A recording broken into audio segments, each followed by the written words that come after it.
예, 그간 저희 취재진은 인터넷과 소셜미디어 상의 가짜 허위 뉴스들을 지속적으로 모니터링 해왔습니다. 이걸 쭉 모아놓고 보니까 일정한 공식과 패턴들을 확인할 수 있었습니다.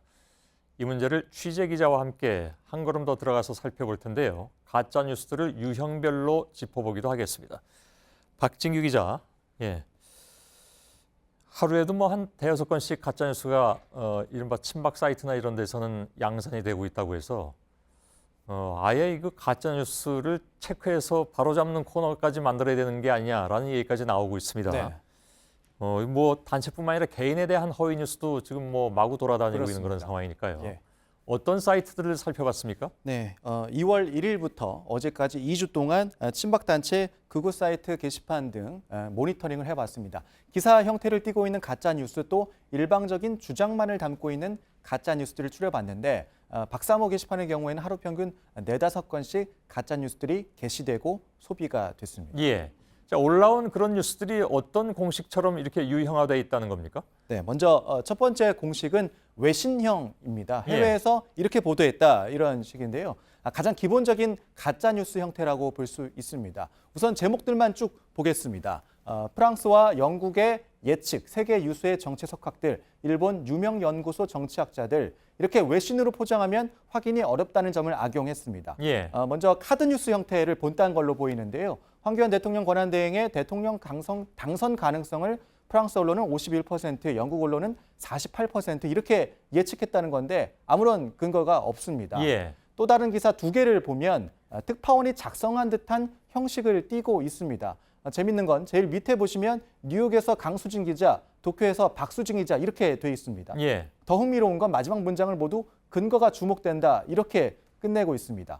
기자 이름도 유사하고 두 가짜 뉴스를 한 사람이 작성했거나 다른 사람이 따라했다 이렇게도 추정해 볼 수 있습니다. 예. 지난번에 그 정치부 회의 프로그램을 보니까 뭐 어떤 외신은 그 비틀즈의 예스터데이 가사를 그냥 옮겨놓은 네, 웃지 못할 그런 그런 가짜 경우도 뉴스도 있더군요. 있었습니다. 예. 근데 아무튼 그건 어찌 보면 굉장히 원시적인 것일 수도 있고 예. 최근에는 아주 교묘하게 만드는 가짜 뉴스가 있다는 거죠. 그렇습니다. 두 번째 가짜 뉴스 유형인데요. 짜깁기형입니다. 그러니까 예. 실제 있었던 뉴스를 가짜 뉴스와 섞는 겁니다. 과거 뉴스를 가져와서 짜깁기 하기도 하는데요. 이정미 재판관 퇴임 전 결론 과거 탈세 확인돼 단독 이렇게 써 있습니다. 제목만 보면 이정미 헌재 재판관의 어떤 혐의가 새롭게 확인된 것처럼 보입니다. 하지만 더 밑으로 내려가서 내용을 읽어보면 2011년 3월 이정미 재판관 임명 당시 인사청문회에서 나왔던 지방세 체납 관련 기사를 다시 써놓은 것이었습니다. 예, 그 리포트를 보면 이 가짜 뉴스가 집회로 이어지고 또 보고서로 만들어지기도 하대요. 네, 그렇습니다.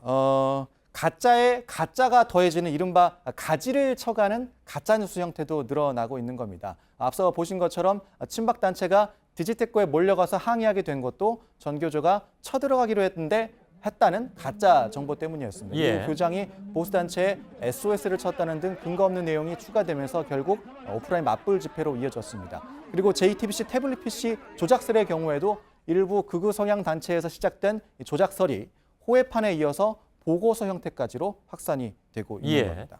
자, 문제는 이런 가짜 뉴스들이 퍼져나가는 과정인데 유통에도 특별한 패턴이 있다면서요? 네, 그렇습니다. 가짜 뉴스는 가짜인 게 밝혀져도 계속 확산된다는 게 가장 중요합니다. 예. 지난주에 저희가 취재진이 보도를 해드린 바 있습니다.